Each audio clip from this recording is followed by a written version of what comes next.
Hey, you ever wonder what it's like to work at a pizza place right next to a high school that's about to become the most famous tragedy in history? Well, I did. I was 26, managing this blackjack pizza in Littleton, CO, and somehow I ended up working with two guys who would later be part of the Columbine story. Let me tell you, working with Eric and Dylan was like running a pizza place with two guys who were basically the ultimate food critics, but also kind of weird. They were smart, funny, and weirdly into everything. Like, they could talk about physics and pizza in the same breath. And somehow, it all made sense. But here's the thing. I didn't know what was coming. I just knew I was working at a pizza place and making people happy, one slice at a time. So, what happened next? Well, that's the story of how I got to work with two guys who would change everything. And I'm here to tell you all about it. So, what exactly are we talking about? It's like a pizza place that also happens to be a front for a secret society of future movie villains. You know, the kind of place where you order a pizza and accidentally get a side of existential dread. This was a blackjack pizza, not the kind where you play cards, but the kind where you get pizza with a blackjack on it. It's like a pizza that's trying to be a symbol of bad luck, but also really good. I was 26, running this place with two guys who would later be part of the Columbine story. It's like working at a pizza place and suddenly being a key witness to history, but with a lot more cheese and fewer explosions. We had a regular group of employees, some of whom were friends with Eric and Dylan. It's like working at a pizza place and getting invited to a secret club where the members are destined for the big screen. And I was scheduled to be there on April 20th. That's the day it all went down. It's like being scheduled to be at the pizza place when the whole town gets a front row seat to a movie that no one saw coming. So we're talking about a pizza place, some friends, and a moment in time that's still being talked about. It's like a slice of history with extra cheese and a side of confusion. You think you know what happened in 1999? You're missing the pizza! I mean, the whole pizza thing was like a prelude to a horror movie, and I was the guy handing out the free cheese sticks. I wasn't just working there.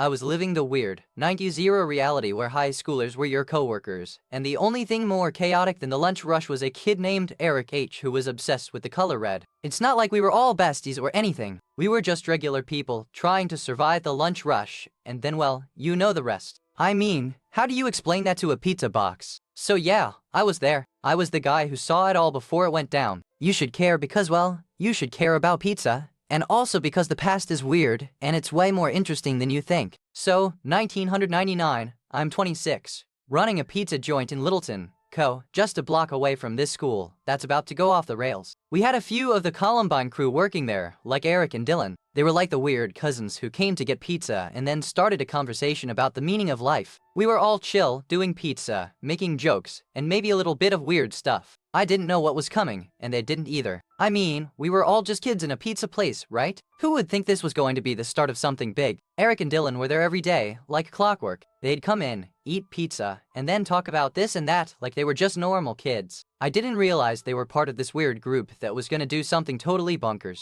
I didn't know what was going on, and they didn't either. We were all just hanging out, doing our thing. It wasn't until after the fact that I realized they were part of this group that had plans for this school. I mean, how do you explain that? So yeah, I was there working at a pizza place, and I got to know these guys. We had pizza, we had chats, and I had no idea that this was about to turn into one of the biggest tragedies in American history. It's wild how things go. So, imagine a pizza place where the pizza is black, the cheese is like a blackjack, and the kids who work there are basically the cool kids in school. That's what blackjack pizza was like. I was 26, running the place, and one day I got to know these guys who were just like, hey, we're gonna go to school, and maybe we'll get into trouble. But I didn't think much of it. I was just making pizza. So here's the thing. I didn't know any of that. I just knew these kids were fun, they were cool, and they were always asking for extra cheese on their pizza. But then, one day, everything changed. And I was just there making pizza, trying to figure out why the world had gone silent. So yeah, I was part of that story, just like everyone else. Just a pizza guy with a lot of questions and a lot of pizza. So, I was 26, running a pizza place called Blackjack Pizza in Littleton, Colorado. It's like a pizza spot with a side of cool, but also a lot of weird stuff. I was co-managing with Eric and Dylan,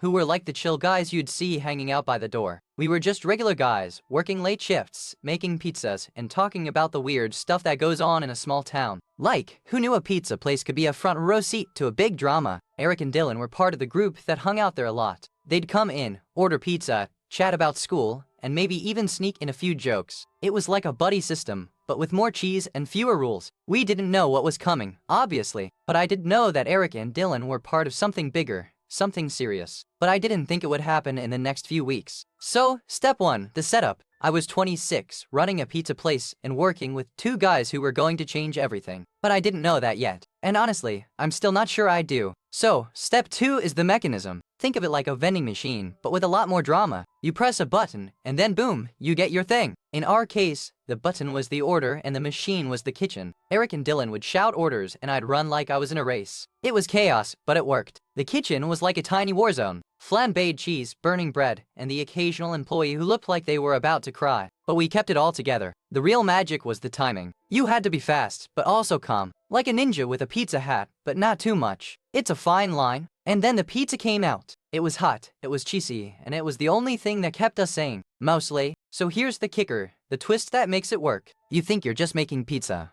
but you're really setting up a whole heist. It's like a cooking version of a James Bond movie, but with more cheese and less gadgets. The real trick is that the pizza isn't just a snack. It's a message. You're not just serving food, you're delivering a coded signal, like a secret club, but with more sauce and less secrecy. But the real genius, it's not about the pizza, it's about the people. You're not just managing a place, you're managing a group of friends who are about to do something huge, and you're the only one who knows. So yeah, it's a pizza place, but it's also a front, a cover, a way to keep things under the radar. It's like a superhero's lair, but the lair is just a place to make pizza. And that's how it works. Step 3, the clever twist. You're not just making pizza, you're building a world that's full of secrets, friends, and a little bit of chaos. So here's the thing, Blackjack Pizza wasn't some secret society. It was just a pizza place. But the way people look at it now, it's like a lab for the future. You know what I mean? Like, we were all just hungry, but somehow, it's a big deal. We were just trying to survive the day, make a few bucks, and not get caught stealing cheese. But now, everyone's like, oh, they were hanging out with these kids. Like, we didn't know what was coming. We were just trying to get through the day. The real science here isn't about the pizza or the kids. It's about how people remember the past. Like, we were all just regular people with regular problems. But the story gets told like it's some kind of experiment. That's the real magic. So yeah, I was just working a pizza place. No conspiracy, no hidden meanings. Just a bunch of people trying to get through the day. But the way the story gets told now, that's the real science. The way people think about the past. So imagine if your best friend was a pizza chef who also moonlighted as a secret agent. They'd be super friendly, but sometimes they disappear for hours, then show up with a story about saving the world. Quick word from our sponsor. If this sounds like something you'd enjoy, take a look at the Stanley Quencher 40 Oz tumbler. There's a link and a QR code on screen right now and in the description below.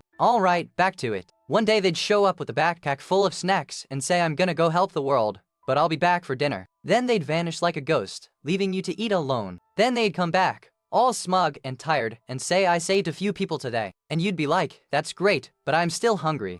But then one day they don't come back. And you're like, wait, where did they go? Did they get eaten by a giant pizza monster? And you're left wondering if they were actually a pizza chef or a secret agent, and if they're still out there, saving the world or just eating pizza. You're thinking, wait, this is a pizza place, not a cult, right? Well, let me tell you, it was more like a cult with pizza. Eric and Dylan were regulars, like, hey, we're going to the mall, wanna grab a slice? Type of regulars. It was weird, but it was 1999. We didn't know what we didn't know. We had a pizza named the Columbine special that was just a regular cheese pizza, but it felt like a secret handshake. It was weird, but it was fun. One day, Eric walks in with a backpack and a nervous smile. I didn't know what to think. Was he going to rob the place? Was he going to talk about his crush on the manager? We never realized how close we were to something that would change everything. We were just trying to make pizzas and survive high school. So yeah, I was working at a pizza place with some future history. It's wild, it's weird, and it's 100% true. No drama, just a bunch of kids trying to make it through the day. So here's the first myth, that we all knew what was coming. Total bull. I didn't even know the word Columbine until after it happened. I was just running a pizza place, trying not to get sued by the local school district. Eric and Dylan were just kids like any other. They had that vibe where you're like, hey, those guys are cool, but they're gonna grow up and be normal. Which, honestly, is what I thought about everyone. The idea that we were all planning something huge, not even close. We were just hanging out, eating pizza, and arguing over whether the pizza was too spicy. No conspiracy, no dark secrets, just pizza. I didn't know any of the students at Columbine. I knew the employees, not the kids. It's like saying you know the people who work at the grocery store, but not the shoppers. We were just neighbors, not conspirators. So yeah, myth number 1 is busted. No secret plans, no evil masterminds, just a bunch of people trying to survive the 90s. And a lot of pizza. So, the myth is that we all knew what was coming. But nope, not really. I mean, I knew something was off, but I didn't know what. It's like if your friends started acting weird and you just thought they were stressed about school. We were just kids, trying to make pizza and keep the place running. It wasn't like we were reading tarot cards or anything. We were just trying to do our jobs and not get fired. I mean, we talked about everything, but not about the big stuff. We talked about pizza, school, and whether or not the manager was secretly a vampire, not about the big plan. So yeah, the myth is busted. We weren't all in on it. We were just trying to make it through high school and not get killed. That's the real story. So you're like, wait, how do I spot this in my daily life? Well, it's like when you're at a pizza place and someone walks in with a backpack and you're like, that's not a normal backpack. Or maybe you're at a party and someone says, I used to know this guy who got into some trouble, and you're like, wait, did he go to Columbine? Did he have a backpack? Did he like pizza? Or you're scrolling through Facebook and see a post from 1999 that says, remember when we used to play blackjack with pizza? And you're like, oh, that's not a normal thing to say on Facebook. It's hiding in the details, like a joke in a conversation or a weird fact about a place you've never been. You don't notice it until someone says, wait, you knew them? And you're like, I knew them, but I didn't know they were part of that group. So yeah, it's like a funny little secret in the everyday stuff, hiding in plain sight. Like, you're eating pizza, and suddenly you're thinking about a backpack, and then you're thinking about a high school, and then you're thinking about me. And that's kind of the point. So imagine this. I'm standing in the pizza kitchen, flipping cheese like it's a hot air balloon, and Dylan walks in, wearing a hoodie like it's a superhero cape, and says, hey, do you know where the extra cheese is? I'm like, dude, that's in the fridge, but you're not allowed to open it. Eric walks in next, wearing a baseball cap and a look like he's about to do a science experiment. He says, hey, do you have any extra cheese? I'm like, no, but you can have some if you promise not to use it for rocket fuel. We talk about school, sports, and, how the whole town is just one big family. One day, Dylan asks if I'd ever seen a movie about a school shooting. I'm like, no, but I've seen a movie about a pizza delivery guy who gets stabbed by a cheese wheel. He's like, that's not what I mean. I'm like, okay, but I still don't think cheese wheels are weapons. Unless they're from the Columbine pizza place, then maybe.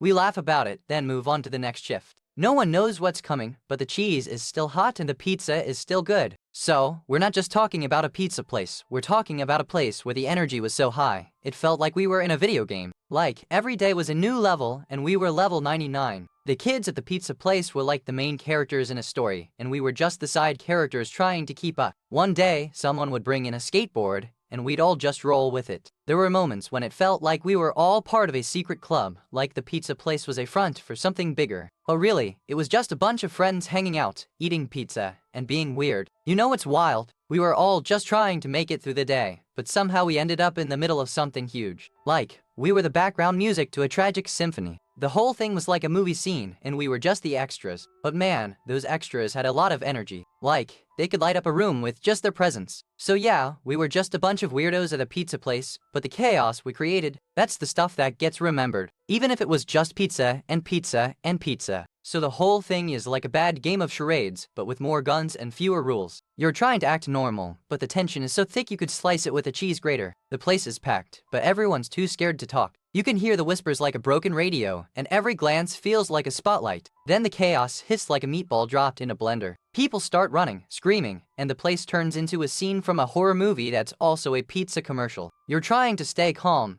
but your brain is like a malfunctioning microwave, spinning, sputtering, and trying to heat things up that shouldn't be heated. In the end, the pizza place is gone, the world is changed, and you're left wondering if you'll ever get your life back, or if it's already been taken. So yeah, working with these kids was like being part of a weird, slightly terrifying reality TV show. You're the camera crew, but you're also the one getting yelled at by a 16-year-old for ordering a pizza with no cheese. The worst part? You don't know if they're just being dramatic or if they're actually planning something. Like, are they just a bunch of kids who got kicked out of school? Or are they, doing something else? But hey, it's not all bad. We had weird bonding moments, like the time Dylan tried to teach me how to play blackjack with a deck of cards in a pizza box. He said it was a strategic advantage. I just said it was a strategic mess.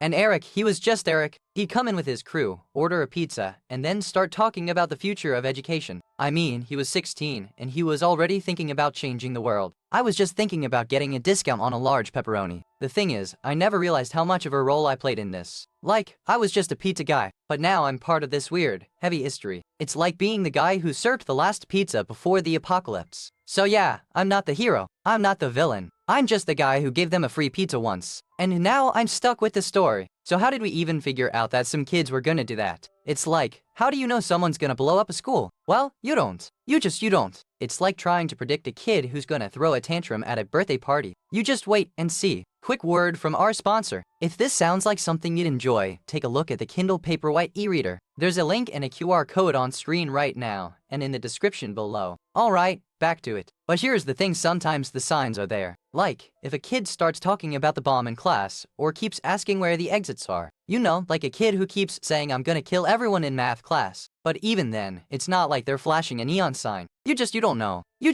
don't. It's like trying to stop a tsunami with a bucket. So yeah, we didn't figure it out. We didn't. And that's how it happened. And that's how it all started. Before you go, if you enjoyed this, please give it a like and subscribe so you don't miss the next one. And tell us in the comments what you'd like us to make next. We read every single one. Thank you so much for watching.